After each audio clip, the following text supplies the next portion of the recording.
Monday, April 17th, 2023. Need to trim. It's about this time of year when the year comes to me naturally, when I don't have to stop and make sure that I don't say 2022. And yeah, it makes sense about a quarter of the way through the year. This weekend, I had an interesting project, which was keyword clustering, a classic project for a search engine optimizer. The time often comes when you have to do projects, variations, because it's not one project. So with the rise of AI and all the talk about how it's good for keyword clustering, I'm one of those people who's like, yeah, you can keep OpenAI for clustering. I have KMeans and various keyword extractors, usually the Yake keyword extractor. So it doesn't require foreknowledge except what's in the natural language toolkit, a very common package for Python, that and probably scikit-learn. And it's, you just feed it some text. And there's two things. There's the keyword extraction, right? These projects usually break down into two passes, and I usually do them using keyword extraction, using the Yake keyword extraction to create a list, usually actually even a histogram, not merely a list, but a series of keywords, 1, 2, 3 word combinations, usually, sometimes 4. These are all tweakable parameters that get extracted from the text using the Levenstein nearness algorithm and longest common substrings, longest common word subwords, and longest or shortest common words, combination. You got all these parameters you can tweak, and you get back a histogram of the most common 2 and 3 word combinations that are not super common, right? The natural language toolkit lets you do things like remove stop words, common words like the and so you get a pretty good list descending by goodness of being in common throughout the text, being less than everyday English high frequency words. So you get a pretty good list. And I've been using that technique on and off. You don't have to pay anyone for anything. It's all just part of the standard Python library. And common, if not the standard library, I don't know. The natural language toolkit and scikit-learn, I don't think are bundled with Python anymore, the normal install. So sometimes you have to pip install this and that. But they're such common libraries, they might as well be considered part of it. In fact, they might come from python.org and just not be part of the standard library, but part of more of an extended scientific library. So I like not having dependencies. I like not having to pay OpenAI for the use of their API. I like to not have to use trained data.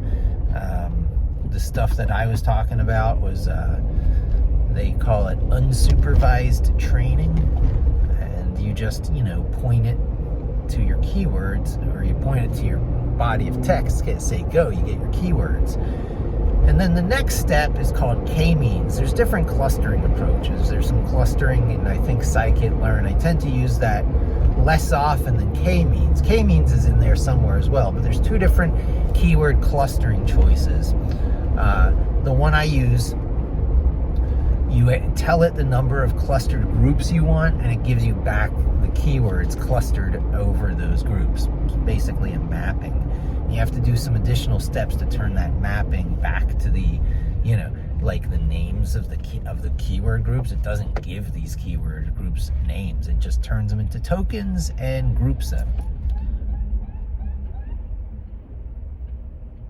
And that is not sufficient for actually turning around and, say, using it for like site navigation categories and stuff. you have to do additional steps and then analyze each of those keyword clusters and give that group of keywords another keyword. It's like another step of keyword extraction that you do. So it's kind of like layered keyword extraction, you might say. And it's been good enough. You know, sometimes you've had to tweak it by hand, but I'm like, okay, all this talk, what it doesn't do is it doesn't really know your site like a human being, or can't read the content like a human being and saying, oh, this is a much more common term in everyday use than this other thing. I mean, you could write that, but then you have to think about everything. You have to, invest a lot into making this secret sauce.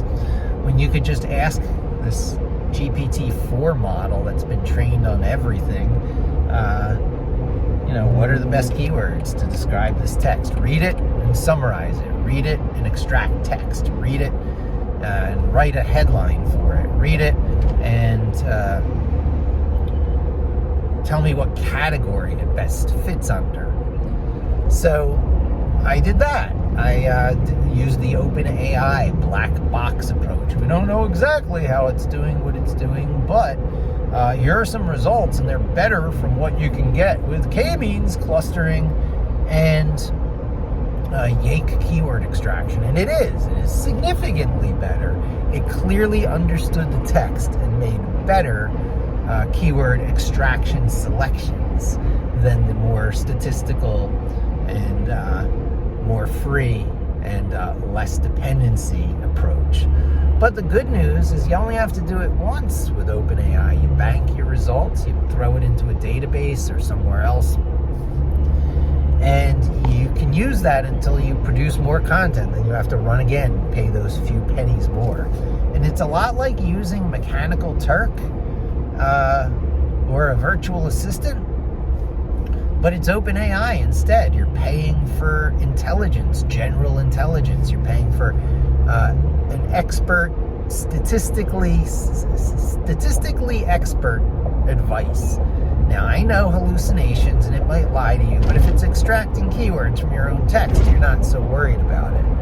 And it might write a bad headline, but it's less likely to write a bad description. It's really good, and you can tell it from whose perspective to write the description.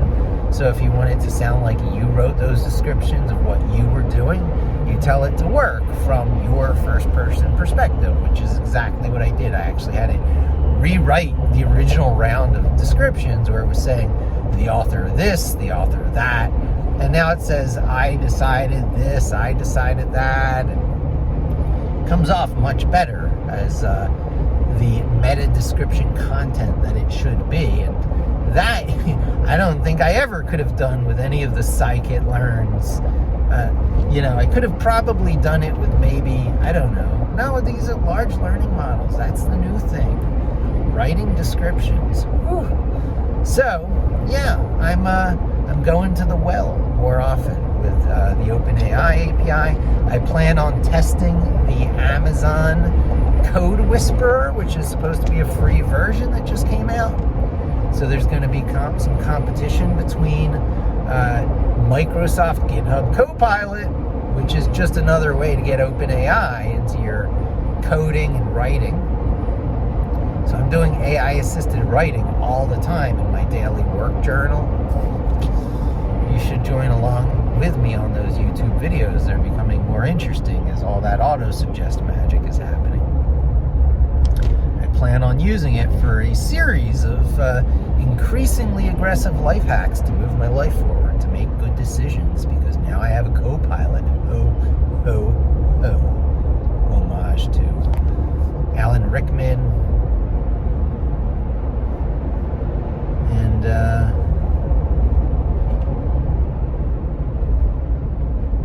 Die Hard movie, of course, for those who are not 80s quote heads like me. Maybe it was 90s, I don't even know.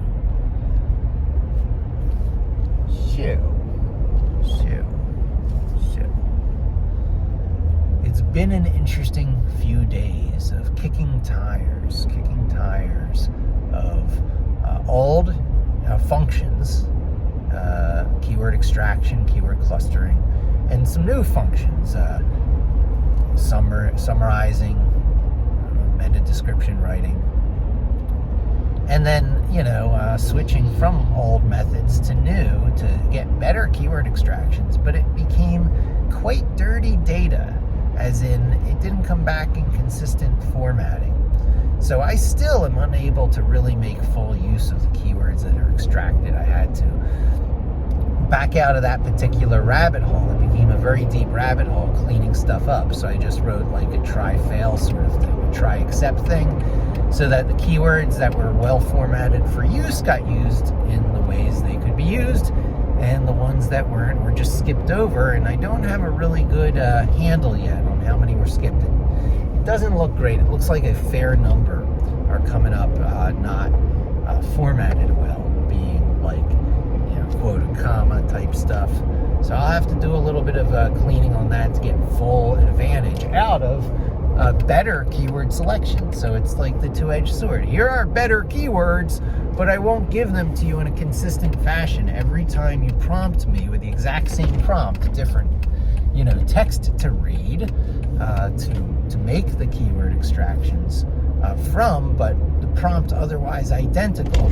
Sometimes you get quotes around your keyword results, sometimes you don't. Even when you specify it, when you go through the whole list, put it on one line instead of making it a bulleted list, right? Put it all on one line, use commas between keywords, use quotes around keywords, and you break it into separate sentences in the prompt, so you're not combining too many ideas together at once. And still, it'll get it wrong, one out of 5 times. It'll just have a different opinion on the format it should be, and you haven't quite stringently enough corralled it into good enough behavior.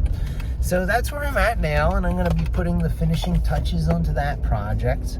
And it's been quite a bit of a educational process. Lots of learnings this weekend. It affected my tooling too. I have updated and made better decisions regarding my tooling. If you're interested in that, read on my blog, mikelev.in, MikeLev.in/blog. There's no links to it, no visible links. It's a secret blog. See you there.